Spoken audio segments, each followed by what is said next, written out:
నమస్తే రమగారు. నమస్తే జయ. రమగారు, శ్రావణ మాసం. శ్రావణ మాసం అనగానే మనమందరం కూడా లక్ష్మీ పూజ, వరలక్ష్మి పూజ, లక్ష్మీదేవి స్థిరంగా ఉండాలి, ఎలాంటి పూజలు చేయాలి ఇవన్నీ మాట్లాడుకుంటూ ఉంటాం కదా! హ్మ్. ఎలాంటి పూజలు చేయాలి అనేది మనం మాట్లాడుకుంటాం. కానీ ఏం చేయకూడదు? ఏం చేస్తే అమ్మకి కోపమొస్తుంది? లక్ష్మీదేవికే. లక్ష్మీదేవికి. మనం హ్మ్. ఎలా ఉండాలి? ఈ లక్ష్మి అబండెన్స్ మనకి సమృద్ధి ఇవన్నీ సాధారణంగా కర్మ సిద్ధాంతం ప్రకారం మనం మోసుకురావాల్సిందే జయ. మోసుకొస్తాం. హ్మ్. మన దారిద్ర్యాన్ని, ఐశ్వర్యాన్ని కూడా కొంతమంది బార్న్ విత్ గోల్డెన్ స్పూన్. కొంతమంది ఎక్కడో పురిపాకల్లో పుడతారు. కొంతమంది అట్లా, కొంతమంది ఇట్లా పుట్టడం సహజంగా. వాడు ఏ కర్మ దుర్విపాకాన్ని మోసుకొచ్చుకుంటాడో దాని ప్రకారం వాడి పుటక. హ్మ్. ఇది న్యాచురల్. దీంట్లో మార్పు లేదు అసలు.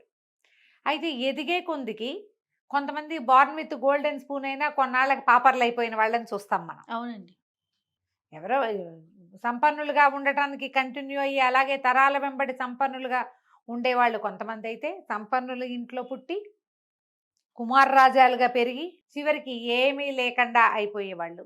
దాన్నైతే స్వయంకృతాపరాధం కొంత, కర్మ దుర్విపాకం కొంత. ఆ కర్మ వాళ్ళని లాక్కెళ్ళిపోతుంటుంది జయ. ఆ వైపుకి, దారిద్ర్యం వైపుకి లాక్కుపోతూ ఉంటుంది. హ్మ్. ఎక్కడో ఒక చోట పగ్గాలు వేసుకుని ఆపుకోవాలి. ప్రతి వాడికి ఇట్లా కిందకి పడిపోయేవాడికి పగ్గాలు దొరుకుతూనే ఉంటాయి జయ. కానీ వీడు ఆగడబడి బుద్ధి ఆగనివద్దు, బుద్ధి కర్మానుసారిని అంటారు.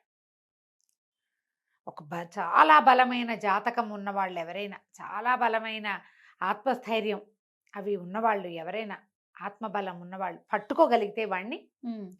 అంత దారిద్ర్యం దిశగా వాళ్ళు వెళ్ళరు. ఏదో ఒక పుణ్యలేశం ఉన్నది, అప్పుడు చేసిందో ఇప్పుడు చేసిందో ఉంటే అందులోకి వెళ్ళిపోరు. అదే మనం చూడు పూరి పాకల్లో చిన్న జీవితంలో వాకిట్లో వాసానికి కట్టిన ఉయ్యాలే వైభోగంగా పుట్టిన పిల్లలు కోటీశ్వరులైన వాళ్ళని మనమే ఎంతమందినో చూస్తాం. అవునండి. సామాన్యమైన కుటుంబం, బోల్డ్ అంత సంపాదిస్తారు కదా, మనం చూస్తూ ఉంటాం. వీళ్ళకి అవకాశాలు వస్తూ ఉంటాయి. హ్మ్. వచ్చిన అవకాశాన్నల్లా పట్టుకుని వాడు ముందుకెళ్తాడు. మరి మొదటే వీడికి ఎందుకు ఇవ్వాలా లక్ష్మి? హ్మ్. లేదు వాడికి. కానీ వాడు సాధించడానికి ప్రయత్నం చేశాడు. అదే అవకాశం వాళ్ళ ఇంట్లో ఉన్న 10 మంది పిల్లలకి వస్తుంది. ఎవ్వడు చేయడు, ఒక్కడు చేస్తాడు. అది మామూలుగానే మనకు చెప్తారు, God made hand, man made hand అని. మన 2 చేతుల్లో ఒకటి భగవంతుడు రాసిన రాత ఉంటే, రెండోది మనం రాసుకునే రాత ఉంటుంది. మనం మన కిందకెళ్ళిపోతున్నాము, వెళ్ళకూడదు అనే పట్టుదల మనుషుల్లో ఉండాలి. ఉన్నవాడు సంపన్నుడు అవ్వడానికి అవకాశం ఉంది. సమృద్ధిని పొందటానికి వాడికి ప్రకృతి అవకాశం ఇస్తుంది. మనం యూనివర్స్ అని చెప్పుకుంటాం కదా, దేవుడు అంటాం కాదు. ప్రకృతే మనకు అవకాశాలు ఇస్తుంది, ప్రపంచమే ఇస్తుంది. హ్మ్. అటుగ్గాని ఇటుగ్గాని. ఇందులో మనం చెప్పుకునే లక్ష్మి అనగానే డబ్బు సమృద్ధి అనే కదా చెప్పుకుంటాము. అవును. అది అందులో అధికారం ఉంది. లక్ష్మి అంటే అధికారం, లక్ష్మి అంటే డబ్బు, ఆరోగ్యం, ఐశ్వర్యంతో పాటు జనం, హ్మ్. సహాయం లభించటం ఎక్కడికి వెళ్ళినా. అది కదా లక్ష్మి అంటే. 100% అండి. ఇప్పుడు ధనము ధాన్యముతో పాటు ఆరోగ్యం ఉండాలా. ఉండాలిగా. వీటన్నిటితో పాటు ఇంకొక మహాద్భుతమైన లక్ష్మి ఏంటంటే మనశ్శాంతి. ఇవన్నీ ఉండాలా. ఆ పైవన్నీ ఉండి మనశ్శాంతి ఒకటి లేకపోతే ఏమిటి చేసేందుకు? అదే కదా! ఏమీ లేదు.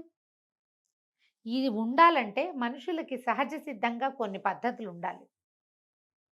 మహాభారతంలో శాంతి పర్వంలో భీష్ముల వారు యుధిష్ఠిరుడికి బోలెడన్ని కథలు చెప్తారు. చాలా కథా విశేషాలు ఉంటాయి. అందులో కొన్ని కథలు చెప్పుకున్నాం కూడా మనం. అవును. భీష్ముల వారు చెప్పిన కథ అని. అవునండి. ఆ కథల్లో కొంత ముందుకెళ్తుండగా ఒకచోట ఈ లక్ష్మీదేవి గురించిన ఒక సందర్భం కూడా వస్తుంది. సాధారణంగా లక్ష్మి ఎక్కడ ఉంటుందంటే ప్రశాంతత. ఎక్కడ ప్రశాంతంగా ఉంటే అక్కడ ఉంటుంది లక్ష్మి. ఈ రోజున డబ్బు లేదు, ప్రశాంతత ఉంది. రేపు డబ్బులు కూడా వస్తాయి. వాళ్ళకి ఏం కావాలో అది వస్తాయి ప్రశాంతంగా ఉండేవాడికి. ఎక్కడ సహనం ఉంటుందో అక్కడ డబ్బు ఉంటుంది. డబ్బు కాదు, లక్ష్మి. లక్ష్మి. సహనం ఉన్న చోట. అనారోగ్యం వచ్చింది అనుకుందాం, వీళ్ళు అయిపోయి హైరాణ పడిపోయి, ఎక్సైట్మెంట్ కంగారు పడిపోయి, భయపడి కొత్త జబ్బులు తెచ్చుకుంటారు. డాక్టర్ దగ్గరికి వెళ్ళి ఆ డాక్టర్ దగ్గర ఉండరు, ఇంకో డాక్టర్ని మార్చేస్తారు. హ్మ్. ఆరోగ్యం ఎట్లా సిద్ధిస్తుంది? సహనంగా ఉండేవాడికి ఆరోగ్యం కూడా కుదురుతుందమ్మా. హ్మ్. ఓపికతో ఉండాలి దేనికైనా. ఇవి రెండు. అక్కడి నుంచి త్యాగం. ఏదైనా మన దగ్గర ఉంటే ఎవరికైనా ఇస్తే ఎందుకు ఇచ్చామా అని బాధపడతారు కొంతమంది, ఇవ్వడానికే ఏడుస్తారు మరి ఇంకొంతమంది, కొంతమంది. ఎవడైనా ఇస్తుంటే ఎందుకు ఇస్తున్నావు అంటారు ఇంకో జాతి. ఉమ్. త్యాగబుద్ధి ఉన్నవాడి దగ్గర లక్ష్మి ఉంటుంది. చాణక్యుడి నీతి సూత్రాలు మనం చేసాం, నీకు గుర్తుందా? అవునండి. అందులో ఒకటి చేసాం మనం, వెతకండి, నేను అదేంటో పూర్తిగా చెప్పను ఇప్పుడు. ఓకే. ఒకటే శ్లోకం, కుచైలినం దంతమలోపసృష్టం అని అది ఉంటుంది అందులో. మురికి బట్టలు కట్టుకునే వాడి దగ్గర, పొద్దునే లేచి దంతధావనం చేసుకొని వాడి దగ్గర లక్ష్మీదేవి ఉండదు. ఉమ్. కొంతమంది ఉంటారు అట్లా, బట్టలు అవే వేసుకుని బట్టలే వేసుకుని బట్టలే వేసుకుని. ఈ మంచి గుణాలలో శుభ్రత, ఎంత శుభ్రంగా ఉంటే ఇల్లు మనుషులు వాళ్ళకి లక్ష్మి వస్తుంది. అంటే మీరు మురికిగా ఉండకూడదు, ఏం ఉండకూడదు అని చెప్పాలి కదా మనం ఇప్పుడు. అదే అదే అదే, మురికిగా మీకు కోపం ఉండకూడదు, అసూయ ఉండకూడదు, ఏడుపు కొట్టుతనం ఎవరైనా చూసి అబ్బా వీళ్ళకి ఎదుగుంది అలాంటి అని, భావాలు ఉండకూడదు, మీకు అశుభ్రత ఉండకూడదు, శుచి శుభ్రత అన్నారు. ఉమ్. అవి ఉండాలి. అవి లేకపోతే శుచి లేదు, శుభ్రత లేదు, లక్ష్మి లేదు. అదే అదే. అక్కడి నుంచి పోట్లాడే గుణం ఉమ్. అది ఉండకూడదు. అన్నిటికీ పోట్లాడతారు, మీకు లక్ష్మి ఉండదు. అయితే మీ దగ్గర డబ్బులు ఉండడు. వాడు ఎవడో ఉన్నాడండి, వాడు పరమ కోపిష్టివాడు, అన్నిటికీ మీదకొస్తాడు పోట్ల గిత్తలగా, వాడి దగ్గర కోటాను కోట్ల డబ్బు ఉందంటే వాడికి డబ్బు ఒకటే కాదని చెప్పుకుంటున్నాంగా మనం. అంతేగా. వాడికి ఆరోగ్యం లేదో, ఆ మనశ్శాంతి లేదో, ఏం లేదో వాడికి, అయిన వాళ్ళు లేరు. అవును. అయిన వాళ్ళు లేకపోవడం కూడా దరిద్రమే కదా. ఉమ్, ఉమ్. అవునా? సహజంగా వ్యక్తుల ప్రవర్తనలోనే కొన్ని ఉండాలమ్మా. ఉమ్. బ్యాడ్ హ్యాబిట్స్ ఉండకూడదు. ఇప్పుడంతా బ్యాడ్ హ్యాబిట్స్ ఉండటమే మన లక్షణం. అవును. అందరూ ఇప్పుడు తాగుబోతు, ఖరీదైన బాగా కోటాను కోట్ల సంపదలు ఉన్న వాళ్ళకు కూడా బ్యాడ్ హ్యాబిట్స్ ఉంటాయి, కనిపిస్తున్నాయి. చూస్తాం మనం.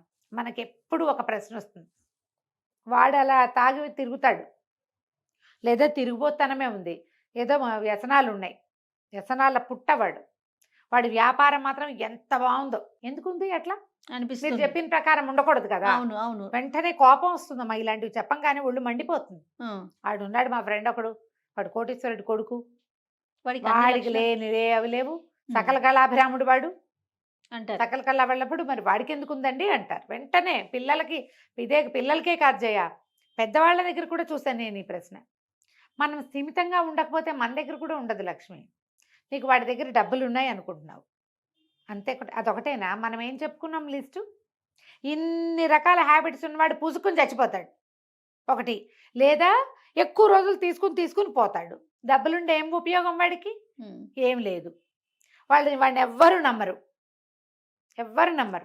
వాడిని ఎవ్వరు మంచిగా ప్రేమకతో ఆశీర్వదించరు. ఏం సాధించినట్టు వాడు ఆ డబ్బులతోటి? ఉమ్. మనం ఎప్పుడు ఏంటంటే మన దగ్గర డబ్బులు లేవు కాబట్టి డబ్బులు ఉన్న వాడి దగ్గర వాడి జీవితం అద్భుతంగా ఉందని నమ్ముతాం మనం, నమ్మి వాడికి ఎందుకుందా అని ఫీల్ అవుతాం. అది తప్పు, అది చేయకూడదు. మనం వాడు రాసుకొస్తాడు, రాసుకున్న ప్రకారం మోసుకుంటాడు అంతే. వాడు ఏం రాసుకొచ్చాడో రేకేసి పుట్టాడు చేతిలో. మనం చెప్పుకుంటాం కదా, ఎక్కడో సుడుంది వీడికని. అవును. సుడిగాళ్ళు కొంతమంది ఉంటారు, ఆ. చేతుల్లో రేకేసుకుని పుడతారు, మంచి గీత బ్రహ్మాండమైంది, ఇక్కడి నుంచి ఇక్కడ దాకా ఉంది ధనరేఖ అని చేస్తే వాడికి డబ్బులు ఉంటాయి. మిగిలిన ఉండకపోవచ్చు కదా. నువ్వు అవును. వెళ్ళి వాడి జీవితంలో తొంగి చూడు, వాడు ఏం హింస పడుతున్నాడో, ఏం బాధపడుతున్నాడో, ఏ బాధపడలేక ఈ అలవాట్ల చుట్టూ వాడు పరిగెడుతున్నాడో, కుటుంబ జీవితం లేదో, వాడికి 2 ముద్దల అన్నం పూర్తిగా ఎక్కదేమో, అన్నం తినలేని బతుకు ఏం బతుకమ్మా, ఏం బతుకు చెప్పు? డబ్బులుండి ప్రయోజనం లేదు కదా. అవును అమ్మగారు. ఇలాంటి వాళ్ళ దగ్గర లక్ష్మి ఉండదు. మనము ఇప్పుడు వాళ్ళందరి బ్యాడ్ హ్యాబిట్స్ ఏమున్నా సరే, వాడి దగ్గర డబ్బు ఉందని భావించే వాడికి కూడా డబ్బులు ఉండవు. అలా ఆలోచించే వారికి ఆలోచించదు. లక్ష్మీదేవి క్లియర్గా చెప్పిందట, శాంతి, ధృతి, క్షమ, ధైర్యము ఎవరి దగ్గర ఉండవో వాళ్ళ దగ్గర నేను ఉండను, త్యాగబుద్ధి లేని వాడి దగ్గర నేను ఉండను, మన సంతోషము మనశ్శాంతి ఆభరణాలుగా ఉండేవాడికి నేను లభిస్తాను ఏదో ఒక రూపంలో అని చెప్పింది. అంటే డబ్బే కాదు, కాదు. మనశ్శాంతిగా ఉండేవాడికి మరింత మరిగాస మనశ్శాంతిని ఇస్తుంది. ఉమ్. కూల్గా ఉండేవాళ్ళు ఎప్పుడు కూల్గానే ఉంటారు. అంతే. సరిగ్గా ఆలోచించండి. ఉమ్. మనకి లేదని అనుకోవద్దు, వాడికి ఉందని అనకూడదు. వాడికి ఉంటే వాడికి ఉంది, మనకు లేకపోతే లేదు. దీనికోసం మనం నీకేదో కావాలి, నువ్వు ప్రయత్నం చెయ్యి. మంచి మంచి శ్లోకాలని, ఉద్యోగినం పురుష సింహం ఉపైతి లక్ష్మి అని. ఎవరైతే ప్రయత్నశీలుడుగా ఉంటాడో వాడికి లక్ష్మీదేవి వరిస్తుంది. నీకు మీ ఇంట్లో అందరికీ అనారోగ్యాలు వస్తున్నాయి, మీరు మీ ఫుడ్ హ్యాబిట్స్ మార్చుకోండి, మీ పని వేళలు మార్చుకోండి, మీ నిద్ర పద్ధతులు మార్చుకోండి, ప్రయత్నం చేయండి, ఆరోగ్యం కుదుట పడుతుంది. డబ్బులు లేవు, చిన్న పొన్న పనులు చేసుకుంటున్నారు, కొంచెం పైకి చదువుకోండి. ఎవడైనా ఒకరిని, మీరు నలుగురు కలిసి ఒకరిని చదివించండి, వాడు మిమ్మల్ని ముందుకు తీసుకెళ్తాడు. ఇవాళ రేపు అట్లా జరగట్లేదులే, పాత రోజుల్లో జరిగేవి. మనం కూడా ట్రై చేసుకోవాలి. ప్రయత్నశీలుడైన వాడిని లక్ష్మి వరిస్తుంది. ఈ రకంగా ఆలోచించండి. ఇప్పుడు రేపు పండగ రోజులు వస్తున్నాయి కదా, మనం ఇళ్ళు శుభ్రంగా ఉంచుకోవటం, మన ఇంట్లో కొట్లాటలు ఉండకూడదు, భర్తలతోటి పోరాడకూడదమ్మా, అత్తగారులను తిట్టిపోయటము. ఇంటికి పెద్ద ముత్తైదువు కదా అత్తగారు అంటే, మన ఇళ్ళకి మన అత్తగారులే కదా పెద్ద ముత్తైదువులు. భర్త ఉంటే పెద్ద ముత్తైదువు, మావగారు లేకపోతే పెద్ద దిక్కు, మన అత్తగారే మనకి పెద్ద దిక్కు. అంతే. వీళ్ళని చెడగొట్టద్దు, వాళ్ళని తిడితే మీ ఇంట్లో లక్ష్మీదేవి ఉండదు, మీకు కావాల్సింది మీకు అన్నీ లభించవు. వాళ్ళని బాగా చూసుకోండి, మీకు లభిస్తాయి. చుట్టుపక్కల వాళ్ళతో తగాదాలు పడద్దు, మీ ఇంటి చెత్త తీసుకెళ్ళి పక్కింట్లో బారేయకండి, ఇల్లు క్లీన్గా ఉంచుకోండి, మీరు ప్రశాంతంగా ఉండండి. ఏ సమయంలో అయినా సరే చట్టుకుని కొత్త పూజ చేసుకునేటట్టు. ఎవరైనా మన ఇంటికి వస్తే వాళ్ళు వచ్చిన అరగంట దాకా మన ఇల్లు అడవిలాగానే ఉందనుకో, సర్దుతూ ఉన్నాం, అలా చేయొద్దు. ఎప్పుడు ఇల్లు క్లీన్గా ఉంచుకోండి. అంట్ల గిన్నెలు 3 రోజులవి 2 రోజులవి ఉంచకూడదు. ఏ రోజు గిన్నెలు ఆ రోజు ఇది ఒక పద్ధతి అమ్మా. దేవుడి పాత్రలు ఏ రోజు ఆ రోజు తోముకోవాలి, మన అంట్ల గిన్నెలు ప్రతిరోజు తోమేసుకోవాలి. బట్టలు ఉతకాల్సిన బట్టలు కుప్పలు తెప్పలుగా ఉంచపోకండి. కనీసం శ్రావణ మాసంలో ట్రై చేయండి. దుప్పట్లు అప్పుడెప్పుడో ఉతికినవి ఉంచద్దు. ఫ్రెష్ దుప్పట్లు పక్కలు ఫ్రెష్గా శుభ్రంగా ఉంచుకోండి. ఇల్లు క్లీన్గా ఉంచుకోండి, మీరు క్లీన్గా ఉండండి. లక్ష్మీదేవి వస్తుందమ్మా దానంతటది. ముందు మీకు క్లెన్లీనెస్ అలవాటు అవుతుంది. ఈ నెలంతా చేస్తే అంతే కదా, ఈ నెలంతా శుభ్రంగా ఉన్నారనుకో, వచ్చే నెల ఆటోమేటిక్గా శుభ్రంగా ఉంటారు. ఓకే, ఇలా ప్రయత్నం చేయండి, లక్ష్మీదేవి మీ సొంతం అవుతుంది. తప్పకుండా రమ్మగారు. నమస్తే. నమస్తే.